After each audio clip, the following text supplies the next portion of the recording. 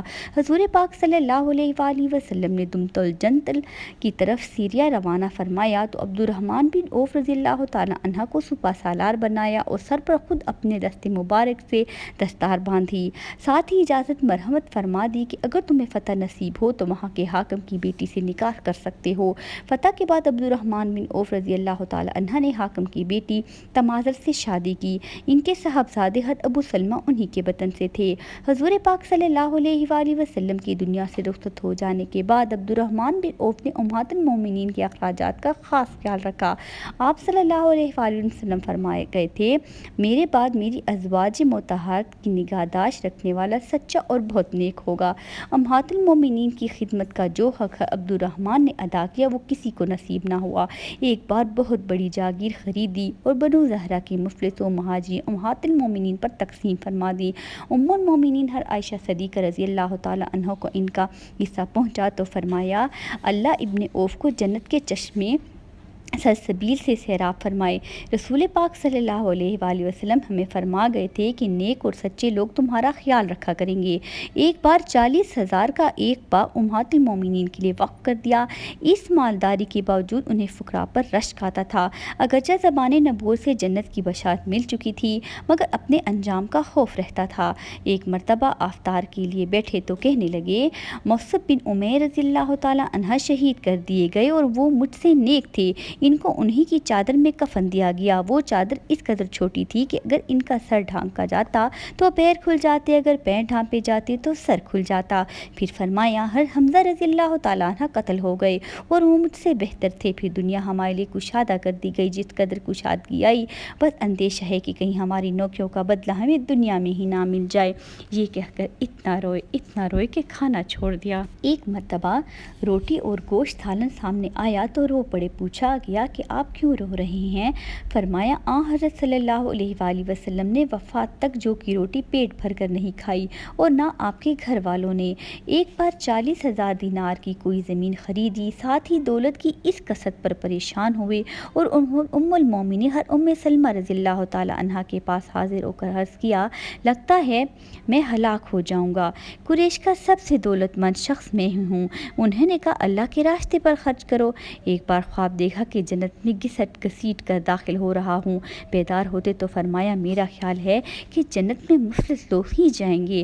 بعض روایات میں رسول پاک صلی اللہ علیہ وآلہ وسلم کا ارشاد بیان کیا گیا ہے کہ عبد الرحمن بن عوف رضی اللہ تعالیٰ عنہ حساب کتاب کی وجہ سے اپنے ساتھیوں سے پیچھے رہ جائیں گے اور جنت میں گھسیٹ کر داخل ہوں گے، مگر ان روایات کو دیکھ کر عبد الرحمن بن عوف رضی اللہ تعالیٰ عنہ کی شان و منزلت پر شک کرنا درست نہیں، کیونکہ ایسی روایات سند کے لحاظ سے ضعیف ہیں، جبکہ عبد الرحمن بن عوف رضی اللہ تعالیٰ عنہ کا جنتی ہونا دوسری صحیح روایات سے ثابت ہے۔ ان ضعیف روایات کو لفظ بلفظ درست مان لیا جائے تو بھی ان کا ظاہری مطلب لینا غلط ہے۔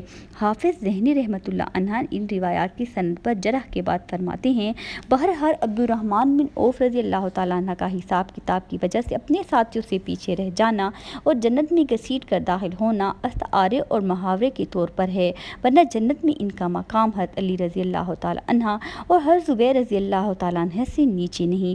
دور صدیقی فاروقی عثمانی میں آپ نے مدینہ ہی میں رہے اور مرکز شورا کی ذمہ داریاں انجام دیتے رہتے۔ آپ کی سیاسی سوجھ بوجھ، آپ پر صحابہ کا اعتماد اور امت کے لیے آپ کی بیلوسی کا اندازہ اس بات سے لگایا جا سکتا ہے کہ خلیفہ کی چنائی کے لیے عمر فاروق رضی اللہ تعالیٰ عنہ کی مرتب کردہ 6 رکن شورا میں آخرکار آپ ہی کو مجاز بنایا گیا۔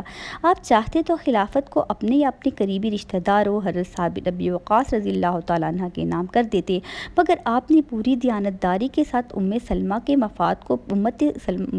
مفاد کو پیش نظر رکھا اور اپنے صواہب اختیار کو اعلان نافذ کرنے کے بجائے عام رائے کے بعد ہر عثمان رضی اللہ تعالیٰ عنہ کو ان منصب کے لیے تجویز کر دیا۔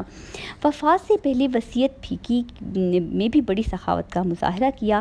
1000 گھوڑے جہاد کے لیے وقف کرنے، 50,000 دینار خیرات کرنے اور حدبدی صحابی کو 400 دینار ہدیہ کرنے کی وصیت کر دی۔ آپ کی صحبت آخر تک جو ہے بہت ہی اچھی رہی۔ آپ کی آخری عمر میں دیکھنے والوں کا کہنا ہے کہ رنگت میں سرخی چھلکتی تھی، سر اور داڑھی کے بالوں مہندی یا غضاب لگانے کی عادت نہیں تھی۔ آپ 32 میں دنیا سے رخصت ہوئے۔ ایک روایت میں ہے کہ کسی شخص نے آپ سے کہہ دیا تھا کہ عثمان رضی اللہ تعالیٰ عنہ اپنے بعد آپ کو خلیفہ مقرر کرنا چاہتے ہیں۔ یہ سن کر عبدالرحمن بن عوف رضی اللہ تعالیٰ پر سخت گھبراہٹ طاری ہو گئی۔ مسجد نبوی میں گئے، راز الجنہ میں کھڑے ہو کر دعا مانگی، الہی ایسی نوبت آنے سے پہلے مجھے دنیا سے اٹھا لے۔ اس دعا کے 6 ماہ بعد آپ انتقال کر گئے۔ آپ نے تقریباً 75 سال کی عمر پائی۔ نماز جنازہ حضرت عثمان رضی اللہ تعالیٰ عنہ نے پڑھائی۔ آپ کو جنت البقیع میں دفن کر دیا گیا۔ ناظرین، امید کرتی ہوں کہ آج کی یہ ایپیسوڈ جس میں مختصر سا ذکر عبدالرحمن بن عوف رضی اللہ تعالیٰ عنہ کا میں نے کیا ہے، آپ کو بہت پسند آیا ہوگا۔ لائک شیئر سبسکرائب کرنا مت بھولیے گا، بیل آئیکن کو ضرور دبائیے گا تاکہ آنے والی ہر ایپیسوڈ کی نوٹیفیکیشن آپ کو پہنچے، اور کمنٹ باکس میں کمنٹ ضرور کیجیے گا، یہ میرا حوصلہ افزائی ہے۔ ناظرین کرام، نیکسٹ ایپیسوڈ تک ملتے ہیں۔ اللہ نگہبان۔